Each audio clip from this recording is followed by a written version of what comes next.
Hi, everybody. Bill Kenny here with Test My Pitch. I hope you're doing really well. I hope you like this guy with the funny expression over my shoulder. Anyway, uh, so we're here for the performance paradox, how to drive results while conserving resources. And we're so glad you're here with us today. This should be a really good program. We invite you to ask questions. You should have access to the ability to ask questions, whether you're viewing us from YouTube or Google+. If it's not revealed on your right-hand side, you probably have a variety of icons towards the top right of your screen. There should be one that is sort of a square with a bunch of small dots or boxes that comprise a square. That should reveal your question fields so that you can ask any questions. And again, we invite you to do that as we're going along. I'm now on screen, which you can hopefully see.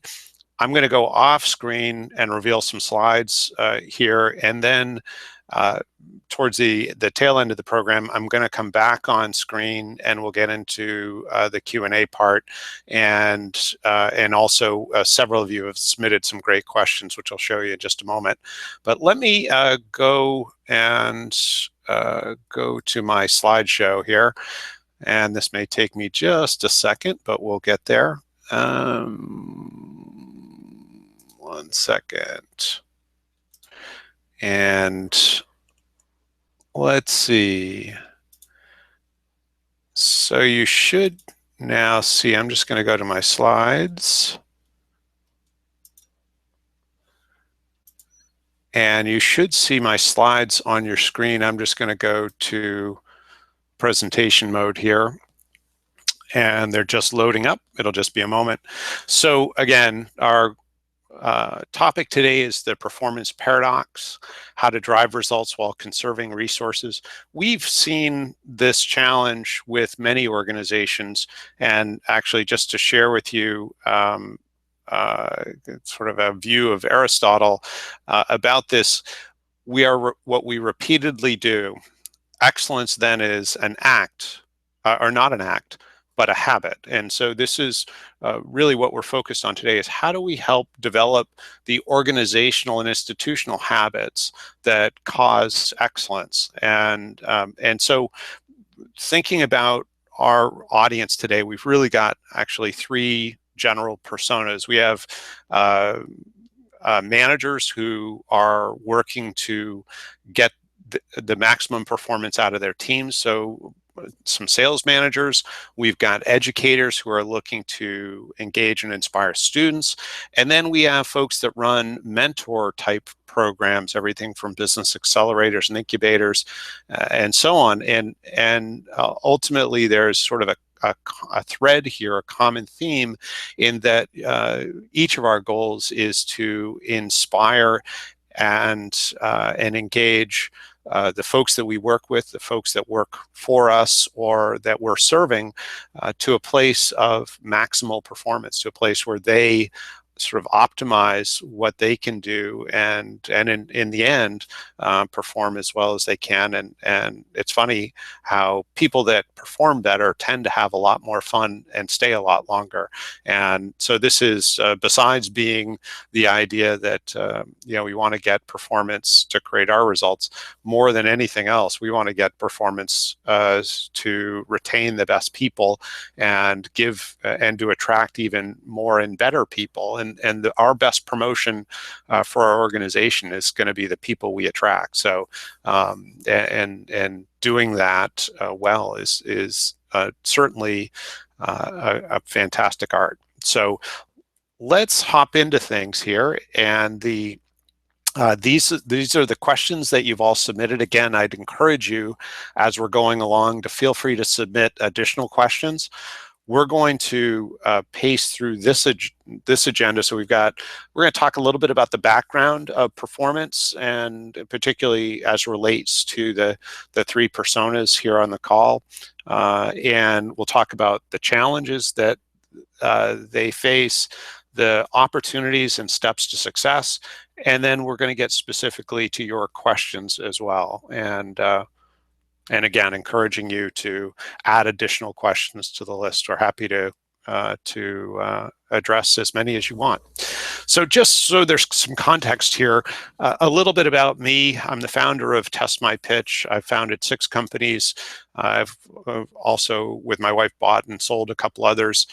So we have a pretty good experience at running sales teams. We've been through a variety of business accelerators and incubators. We talk to people that run organizations and serve a variety of employee types and client types all around the world every day about these types of issues. We certainly, and sort of the disclaimer here is we haven't seen it all, but we're certainly more than glad to share what we've seen, and hopefully there's some things in what we're going to share that will be helpful for you. Just so you understand what we do today, and this is not intended to be a commercial again, the point is really to give you context. We have 2 tools that comprise what we call the Test My Pitch platform. The Test My Pitch tool itself is probably analogous to if you took Toastmasters or the notion of Toastmasters and put it online.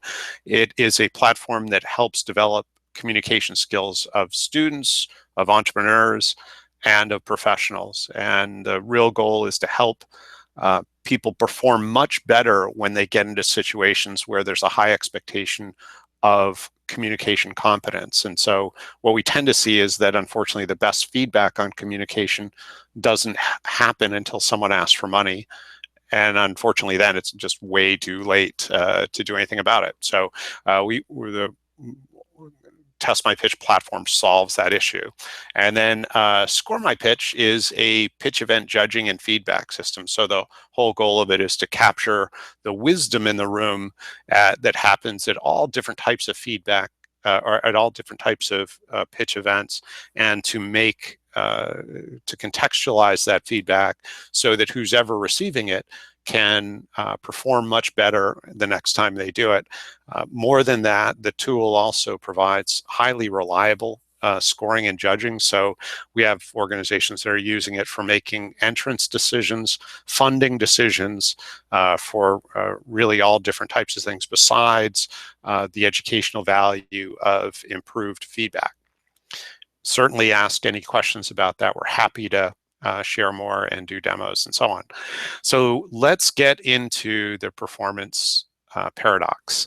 So to share a little bit about the background here. So when we think about organizations and management or managers' success, whether it's the organizations or the managers or executives or ownership, only succeeds when the people that they serve succeed. And so that could be employees, that could be cohorts, that could be students. It really is, it doesn't really matter. But ultimately, and this is just, we want to keep it super simple, the only way that we as owners or organizations or managers succeed is when the people that serve us and that we serve succeed. And so we need to make sure that that comes first. And that's sort of our kind of where we're aiming with this. And we're going to come back to this theme probably a few times, because we want to keep aligned with that idea. And in fact,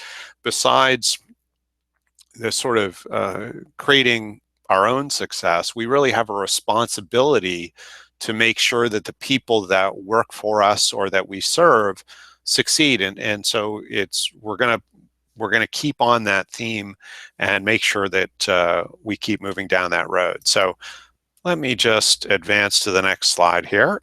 And so that what we'll find is that organizations really have 3 things that they provide. Number one is, and I should say provide in order to accomplish team or individual success. Number one is that they provide resources. This could be wisdom, such as Yoda here, or it could be tools, and there are a variety of different types. So wisdom, could be resources, or I'm sorry, it could be mentorship. It could be all different types of resources that are there. So organizations provide these resources, again, to evolve and to drive individual and team success. Next, the organizations provide structure. So the interesting thing about organizations, and all organizations have at least some history, some have a lot of history. So structure is really about how do we give or paint white lines in the road, and these may be metaphorical white lines that help individuals, whether they're coming into our system or performing in our system or have been performing in our system for a long time, how do we help them get to the destination they're going easily? Now, right now on the screen, we're looking at a roadway, and the kind of amazing thing to me about roadways is that we have all these cars in incredibly close proximity, probably going at fairly good rates of speed. And these are, several thousand-pound weapons, essentially, and they're able to navigate to their individual destinations quite successfully by adhering to some basic rules, right? We've got cars going in opposite directions in this image, again, going at probably a fairly good speed. We actually have a car pulled over here on the left-hand side of the image who maybe they weren't following the rules, and so they got pulled over. But organizations need to provide this type of structure in order to help people optimize their performance. The idea that sort of everybody can find their own way and we can be laissez-faire, well, you may be seeing how that's working. And it's very rare that organizations can be and sort of make your own Sunday and be successful. There needs to be a process and a plan. And as people mature, you might find that you can allow them to sort of make their own roads.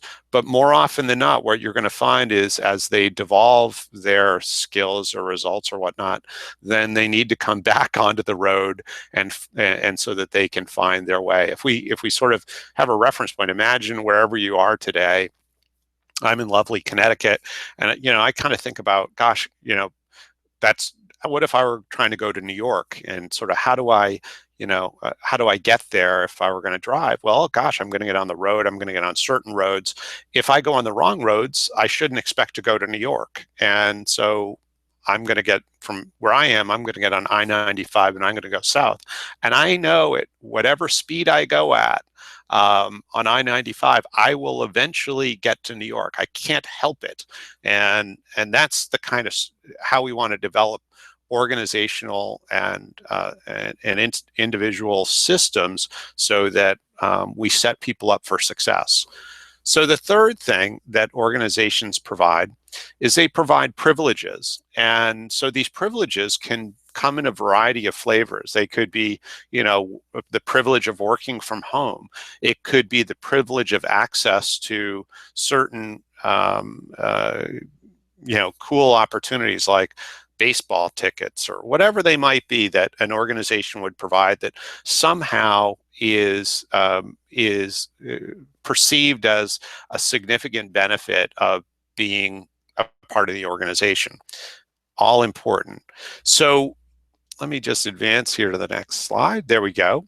And so organizations, as they look at these resources, they over time can develop significant performance challenges. And this comes from, number one is they sometimes will feel obliged or compelled to equally distribute their resources. And that's generally a recipe for failure because they're not all performers are equal or will perform equally or are going to put in an effort to create equal results. And so we want to make sure that we understand how to distribute those resources in a way that will both inform and educate and also create the appropriate results. Organizations also are challenged because there is either a lack of structure or a lack of will to enforce the structure, or both. And so, we're here at the smash up or crash up derby, whatever you like to call it. And this challenge can be amazingly problematic, in that we kind of went from that road with the white lines on it, where it was easy to stay in bounds and get to New York. I am not sure from this picture how anyone would get to New York. They can't. They sort of, it's not really possible. And coupled with that is the will to enforce the structure. So there are certainly some organizations that have structure. They know what to do. They have the history of understanding their best practices and so on, and the sort of pathway to the appropriate success or performance. But there are certainly examples of where the will to enforce the structure fails, and I'll actually give some examples of that as we go. And then the third and kind of final challenge here is where privileges evolve from being privileges to becoming entitlements, and that is absolutely a challenge, because the idea that these privileges now become sort of assumed, then they become challenging to take away at some point if that becomes appropriate. And so we want to make sure that our languaging stays consistent and in fact that these are earned, not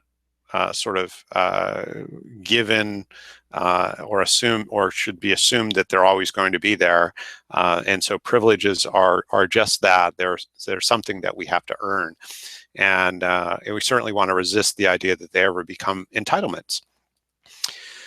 So how do we sort of take these challenges and move them to a place of success, and recognize the opportunity that lies within? So we've got 5 steps that I think will help you quite a bit, and certainly we're very interested in your questions. So again, make sure you're submitting them. Just so you know, I won't see them until I go back to viewing you, or you can view me. So if you are submitting any, I will get to them then.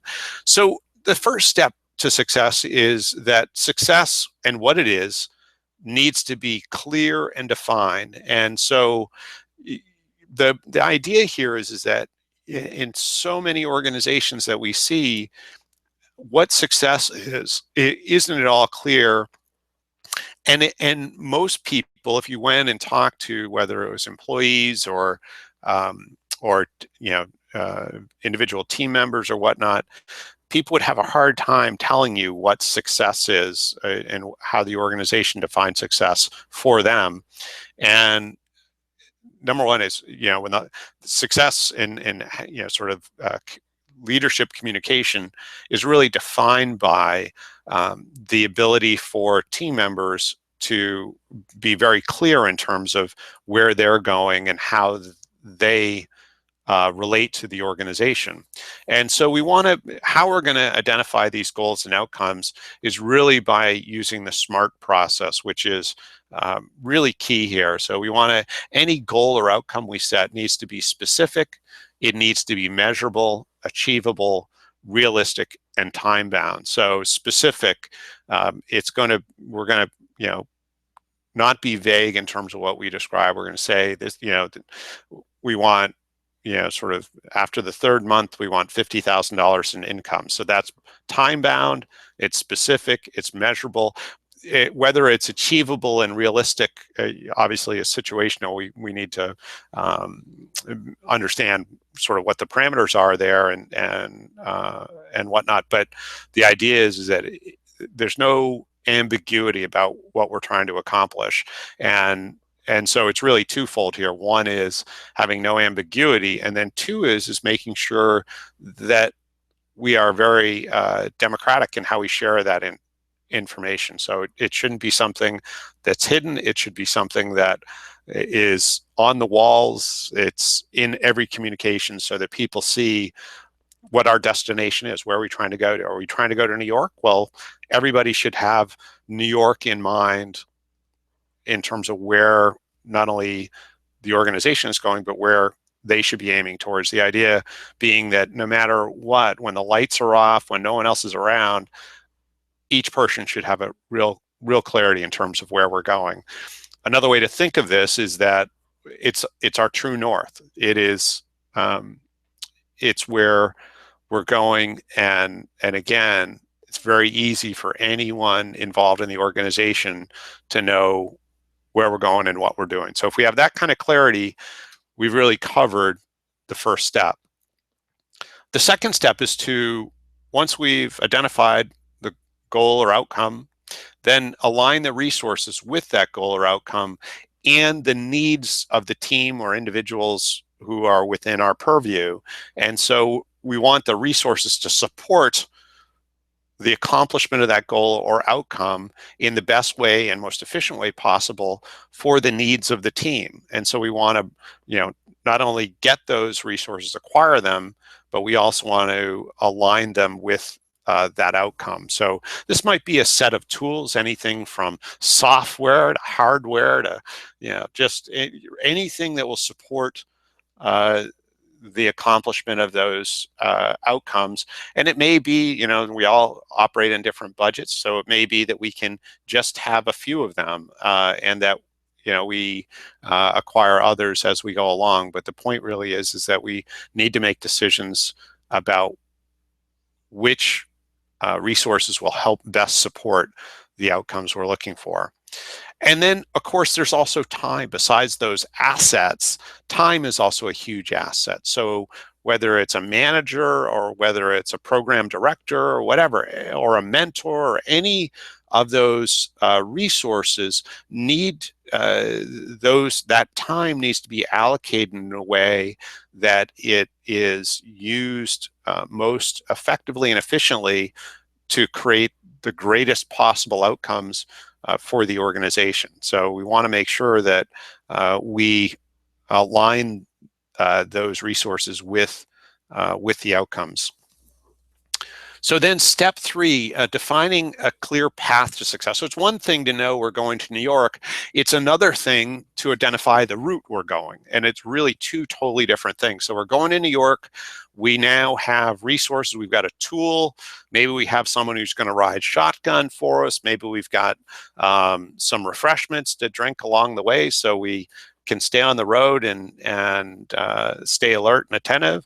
And then we better figure out what road it is we're going to take. And so we want to define the path. And so what are as we look at this, it's probably best to look back. And so when we think historically about our best performers, what have their habits and skills been? Did they start at a certain time? Did they do a certain number of dials? Did they have a certain number of meetings? There could be lots of habits that our best performers have had. And ultimately, we want to catalog those, because that should become our sort of template system, or at least our preliminary system. And as time goes on, we can certainly adjust it. But the point really is we have to start with a system, and then what skills do they need, and did they have in terms of things that made them a better performer? What separated them from everybody else? Maybe they had better communication skills, better listening skills. Maybe they were better time managers.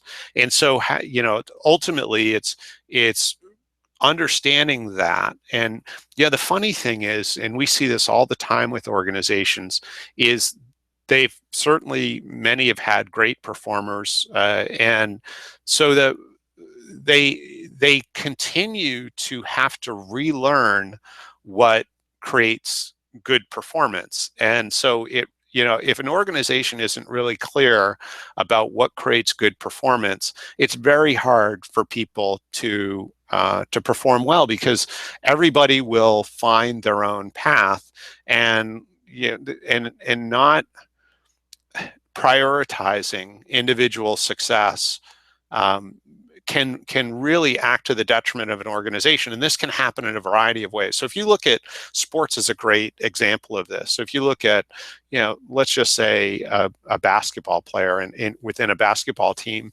good basketball players generally started practicing their skills when they were very young. They took shot the ball hundreds and thousands of times a day and a week in their backyard, building up the skill of being able to put the ball in the hoop. And that continued to being able to dribble, to being able to integrate those skills in a team environment and so on. And so, there's not a lot of mystery about what it takes to become good at basketball. You don't become good at basketball by watching basketball. That may be one of the things you do, but ultimately, if you never get on the court and go through the process of shooting and playing and so on, you'll probably never be very good at playing basketball.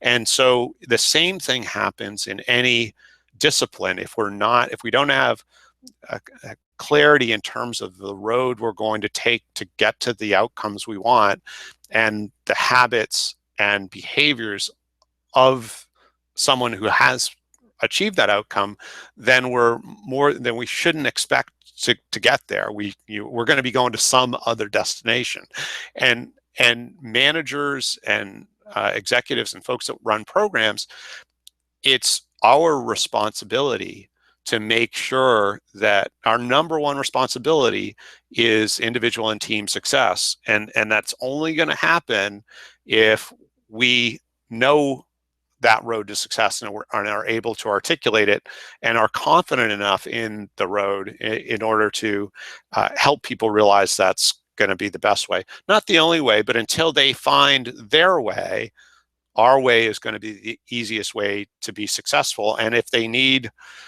to refine those skills, coming back to our way is going to be the best way to do it, because we've seen more and more examples. And again, we don't need to relearn how to get to New York. We know how to get there. So let's just get on the road and go. And so this becomes the playbook. This becomes how you onboard new people. It becomes how you re-engage and reinvigorate people who are not necessarily optimally performing, who maybe been around for a while.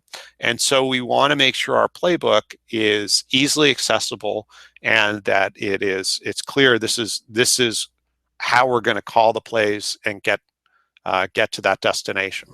So step 4 is then to allocate the resources and privileges based on performance and compliance. And so depending on where someone is in our in our system, we're going to sort of do a few different things.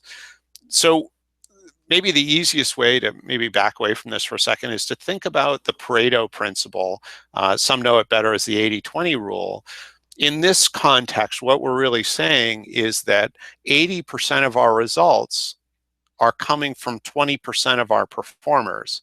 And so imagine, and this seems to hold true in many organizations, and it may not be the 100% rule, but the idea here is that, why then are we, one of two things is happening in most organizations.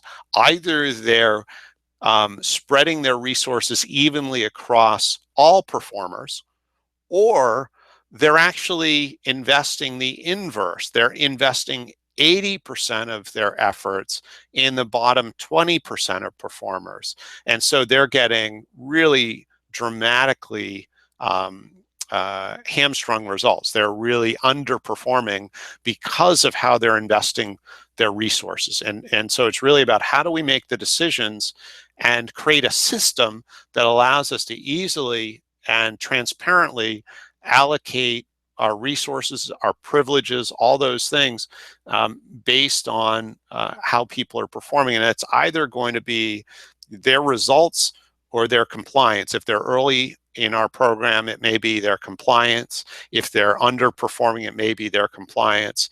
And then, of course, if they're more mature, then it may be that we're just measuring or looking at their results, which is we want to simplify things. We want to enable and empower people to be independent performers. The longer they're dependent, the less we're leading, the more, unfortunately, then we're getting into managing, which is a lot less fun. So what normally happens, and this is probably a more complex image than I need for the point I'd like to make. So when we think about people that are entering our system, and maybe they're a new rep, maybe they're just joining our program in some in some way. They're new to the cohort or whatever.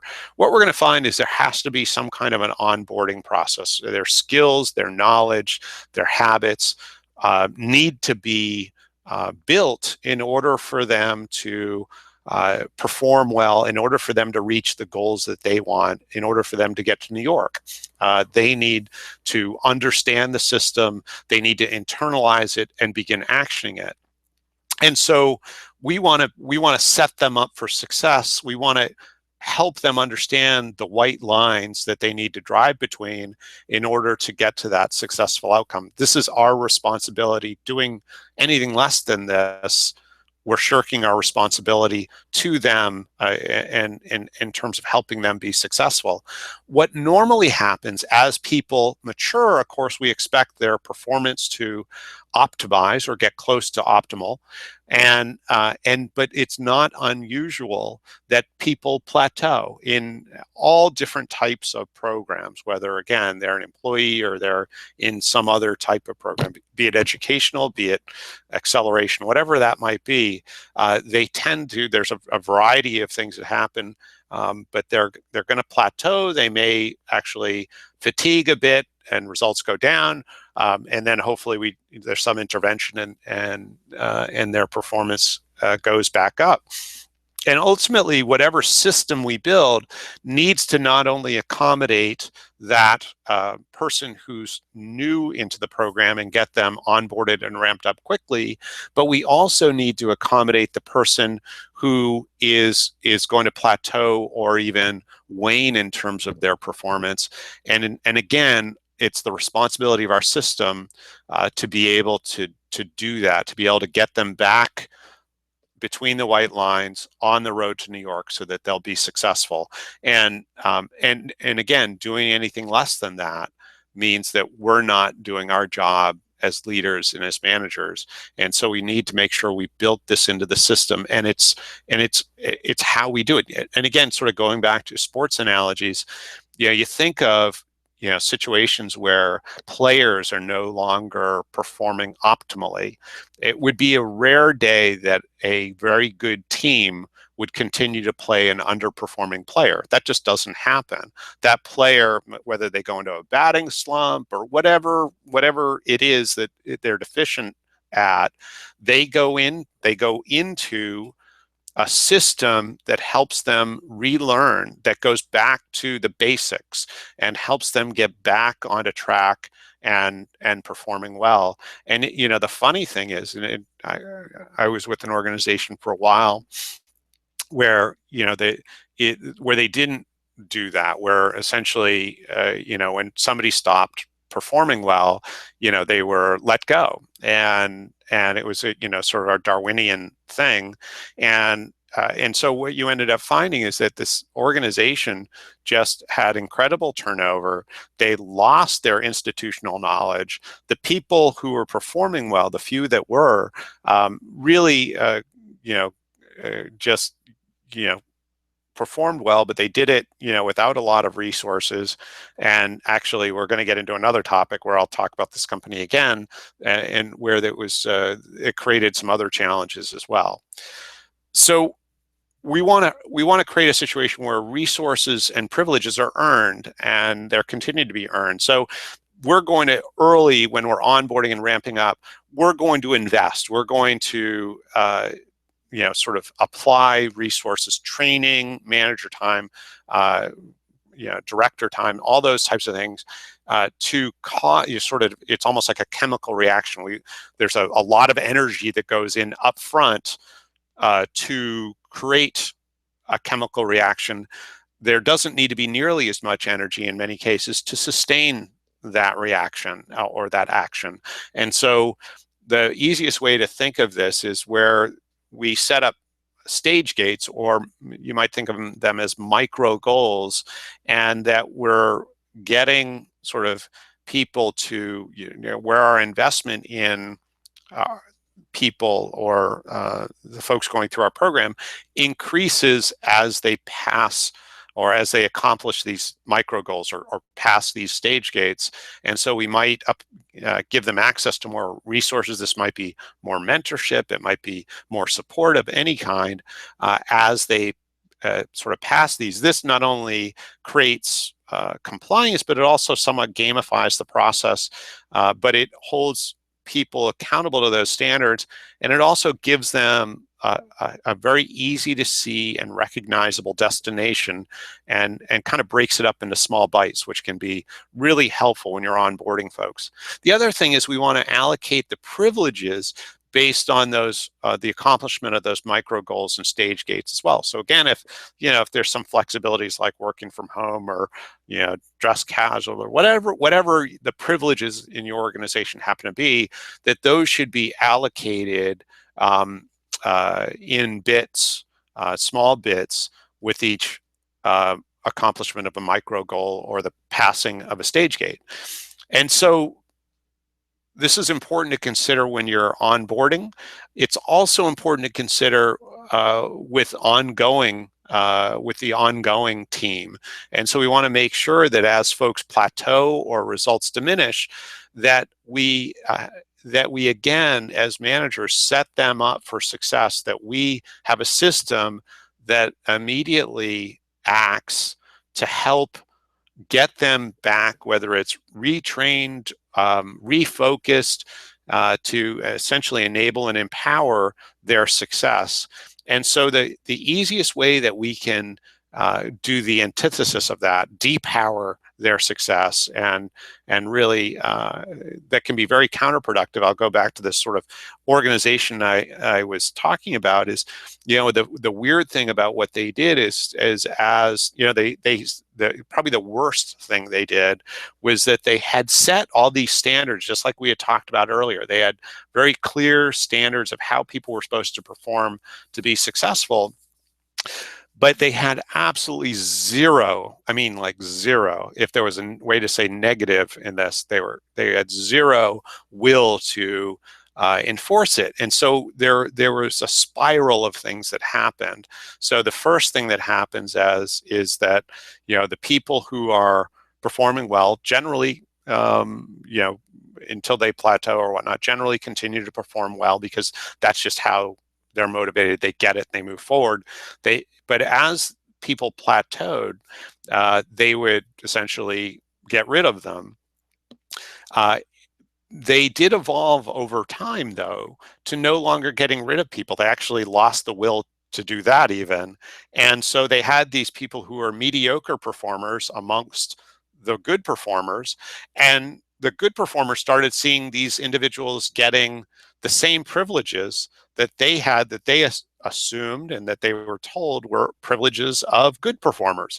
And so the good performers started performing less well, and they were less motivated because they knew, at least evidence so far had been, that if they didn't perform well like the others were, they would continue to get those privileges and resources. And that lack of alignment was challenging. A really good book, if you want more on this topic, it's called The Speed of Trust. It's written by actually Stephen Covey. It's actually Stephen, it's not Junior, he has a different middle initial, but it's Stephen Covey's son, Stephen R. Covey's son, and the gentleman who wrote 7 Habits of Highly Effective People. But if you read The Speed of Trust, what you're going to learn about, and it's really a phenomenal book, is that when we set up standards and we make them public, we have to hold to those standards, and anything that we do that somehow undermines that, such as continuing someone's access to resources and privileges that heretofore were only to be given to people who are at sort of certain levels, we begin losing trust of individuals, and it happens very quickly. We lose trust really quickly when we do that. So it's important that we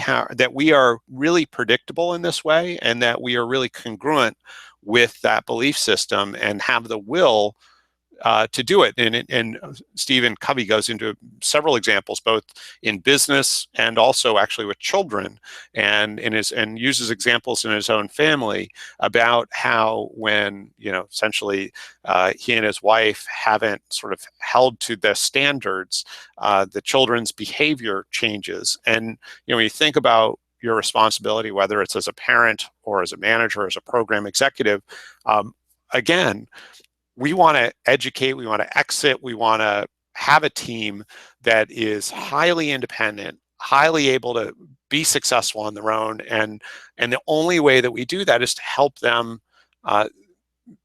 learn that path, and also at times maybe relearn that path. Again, going back to sort of the sports analogy, can you imagine those low performers continuing to play on a highly successful team? Imagine people showing up late for practice or not showing up for practice. It's very rare that you see a team that performs well where that is enabled even once, or even for a short time. And so think about that as you think about sort of how do you do this in your organization. It's really, I think first really by having a meeting with the team and saying, I know over time we sort of accepted these things, but we need to change that, and here's why we need to change that. And it's not on you. This is not something that we're holding you responsible for, but we've been underperforming as managers and leaders. We haven't been helping you and supporting you to a place where you're able to be as successful as possible, because whether it's your compensation depends on that success, or your continuance here in terms of employment is part of that success, or whatever it might be. Our job is to help give you the best path to success. And so we need to change how we're doing things, and being very transparent, very open about those types of changes. And it's not impossible, if you lost the will at some point, to refine the will and reinstitute the will to do these things. But it's just about being upfront with people in terms of, sort of the cheese is moving, and we all need to be considerate and understanding in terms of why that cheese is moving, and how do we adjust to make sure that we continue to perform well. And again, our job is to help others perform well. So here's just a quick example of how stage gates can be used, and I'm just going to share sort of one client story with you. And this actually happens to be a business accelerator. We've seen the same examples in companies. We've seen the same examples in a variety of different types of organizations, but this particular example is in a business accelerator. So they have, this particular accelerator is one that is recognized worldwide.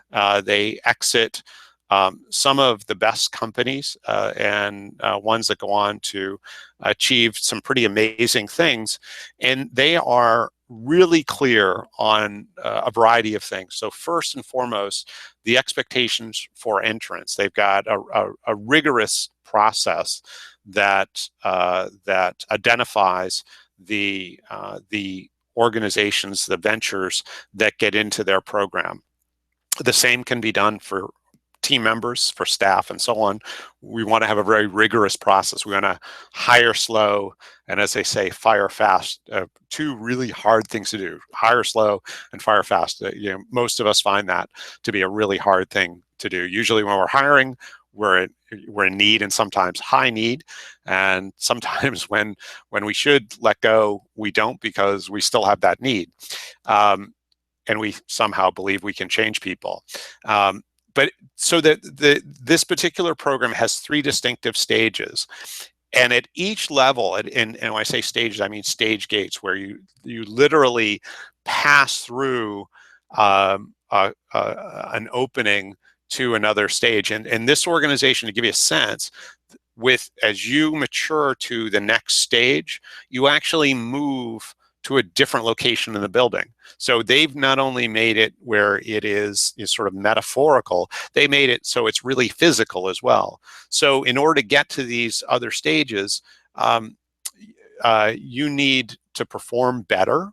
And as you do, there will be more support available, and you'll have additional privileges. Now, if you go backwards at all, or if you're not as diligent, or whatever happens, you plateau or whatnot, you'll see a reduction in support and privileges. And so again, this organization is confident enough in what they've learned over time to know a path, and they get people moving down that pathway. And again, as people mature, they're able to self-determine much more, as long as they're performing to the expected level, as long as they're hitting the milestones.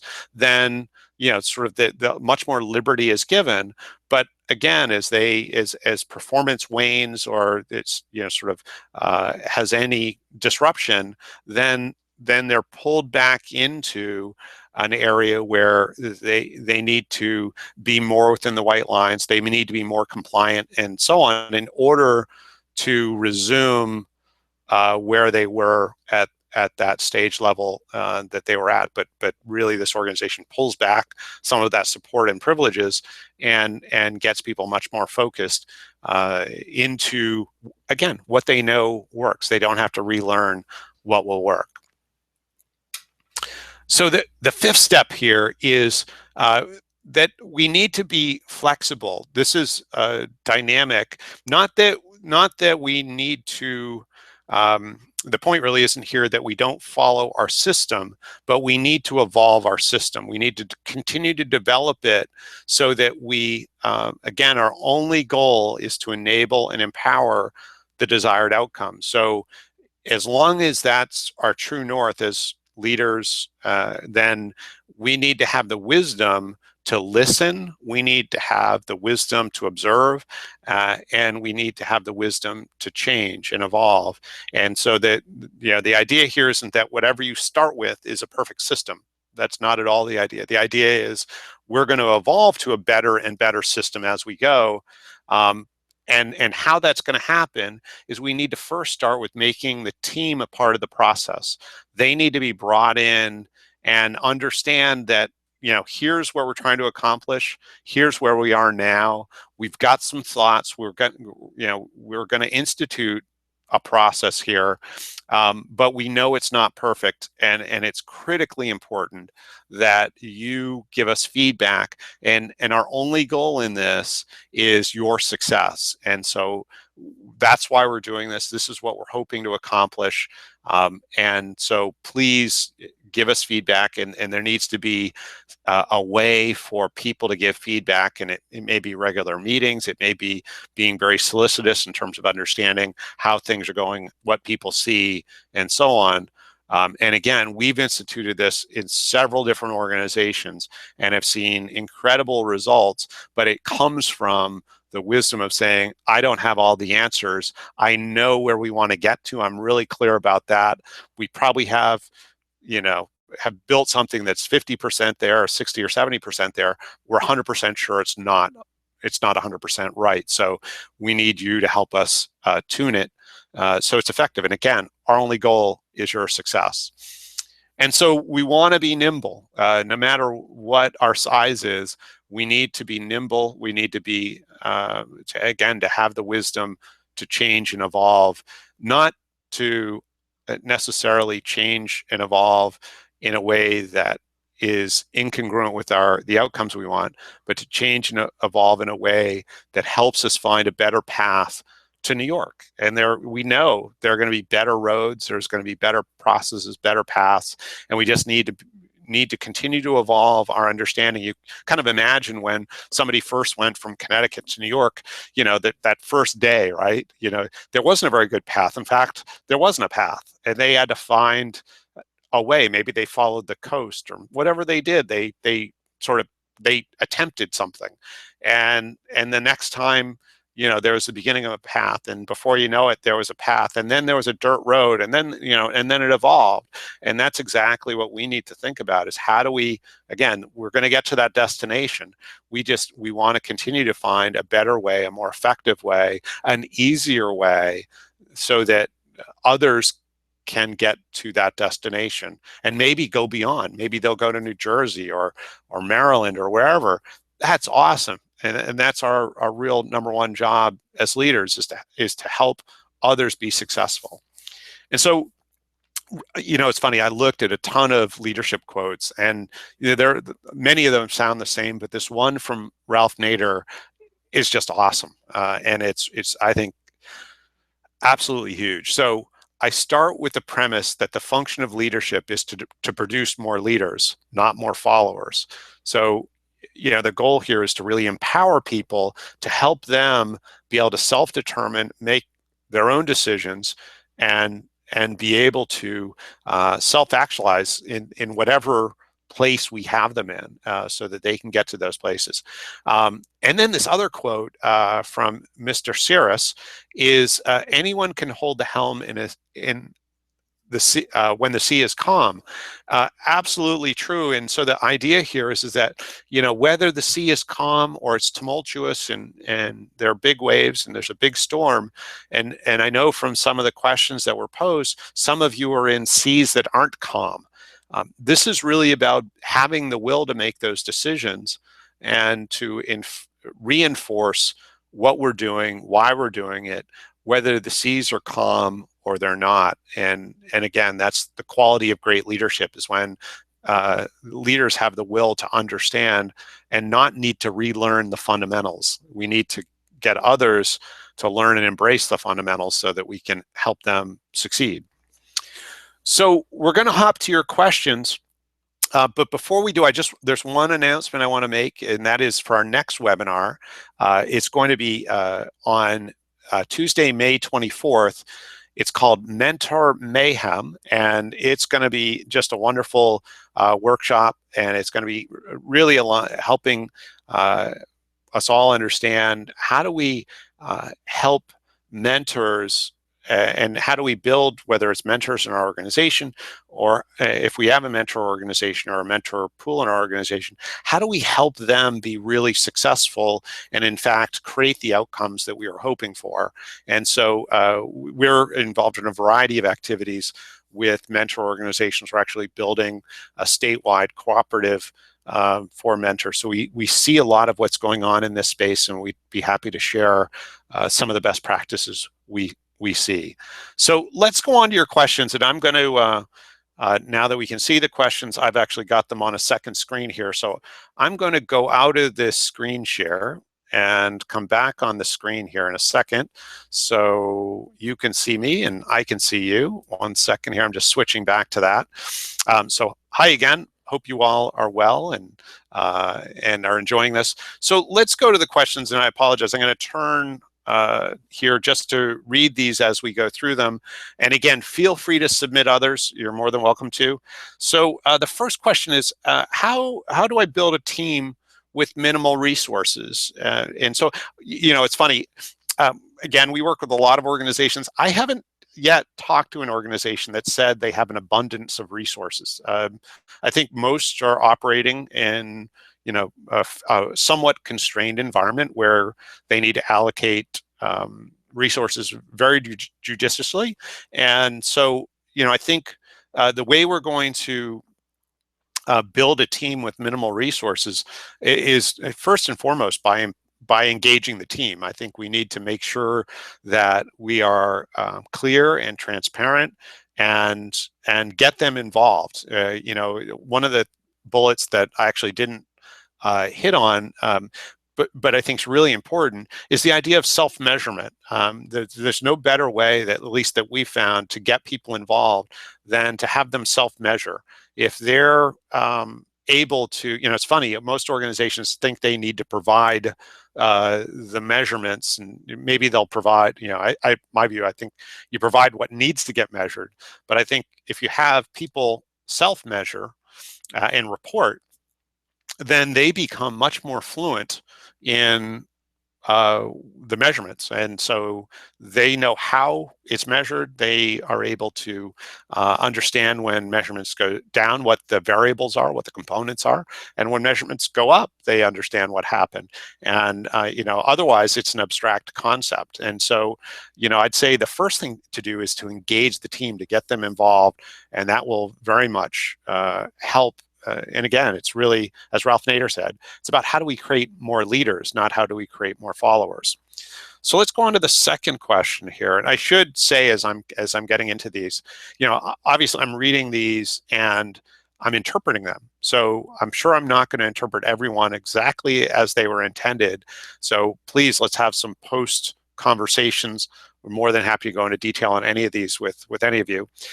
So the next question is, how do you know when to delegate and when to get it done yourself? I would say delegate, delegate, delegate. I think there are a lot of examples of where organizations and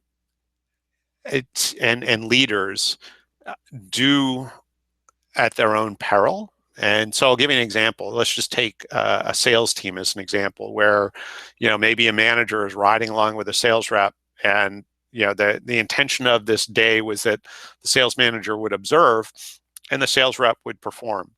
Well, they get to their first appointment and the manager sees that things, the rep is missing some things. And so, the manager, sits on it for a few minutes, but before you know it, the manager's taken over the meeting and now is running the meeting. And so there are a couple of things that happen when that happens. And this is assuming that there's been the appropriate amount of training and whatnot. But, the manager doesn't know what the rep knew about the account before they walked in, likely. They don't know any of the background and history. They don't know what the rep was going to say. And so if we don't allow the performance to continue, unless there's some danger in this, right? But, sometimes as leaders and as managers, we have such incredible scarcity mentality that we lose the teaching and learning opportunity. And so what we generally, and again, this is situational, we see as the best practice is to give people enough leash to learn. And we have to allow them to perform completely, let them take it to what they think is the conclusion, and then we can give them feedback and comment. And it can be a situation where we just simply ask them questions. We don't have to tell them our opinion, but we ask them, gosh, we could ask a lot of Socratic questions where we could help them discover a better way to perform. And again, this is situational. There are a variety of ways to do this, but the point really is that if we take over, if we just do it, then we're going to end up creating a lot of followers where we end up having to be a task manager. We have to give people lists.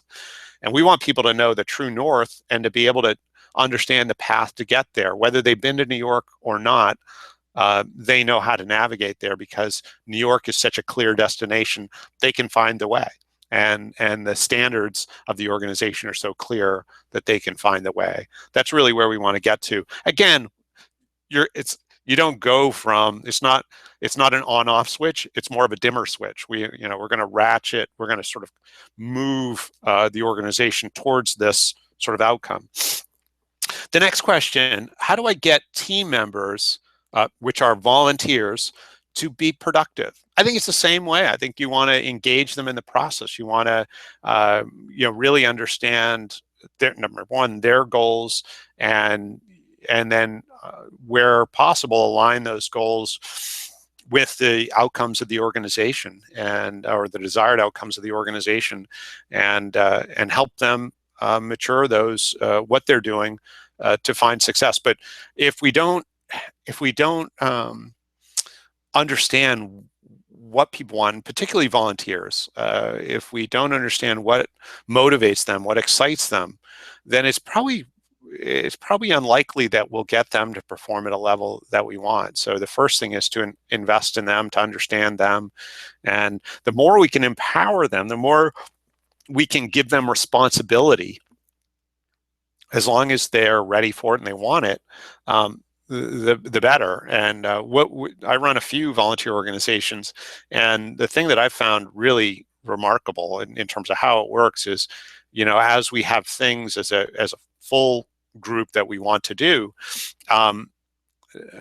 asking who would like to own it is a pretty cool thing. We break off. We have two sort of structures we work with. We either have committees or we have teams. And committees we look at as permanent structures. They are sort of evergreen. They are foundational to the organization in terms of our operation.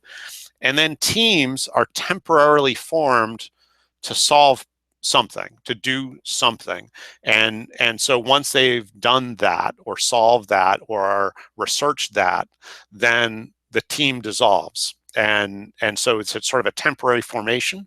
And so I would suggest that when you need a team, form a team and ask someone, who'd like to lead this, who'd like to be a part of this, and you'd be amazed at who opts in and how you can get people engaged. And you're actually going to find that you're developing the next set of leaders you need, and people that could then maybe run the committees, maybe be officers or whatever you need. But if you can use that sort of temporary team environment to get people engaged and involved, it can be pretty powerful. And again, you can see how people perform in a very low risk way, and then find your future leaders.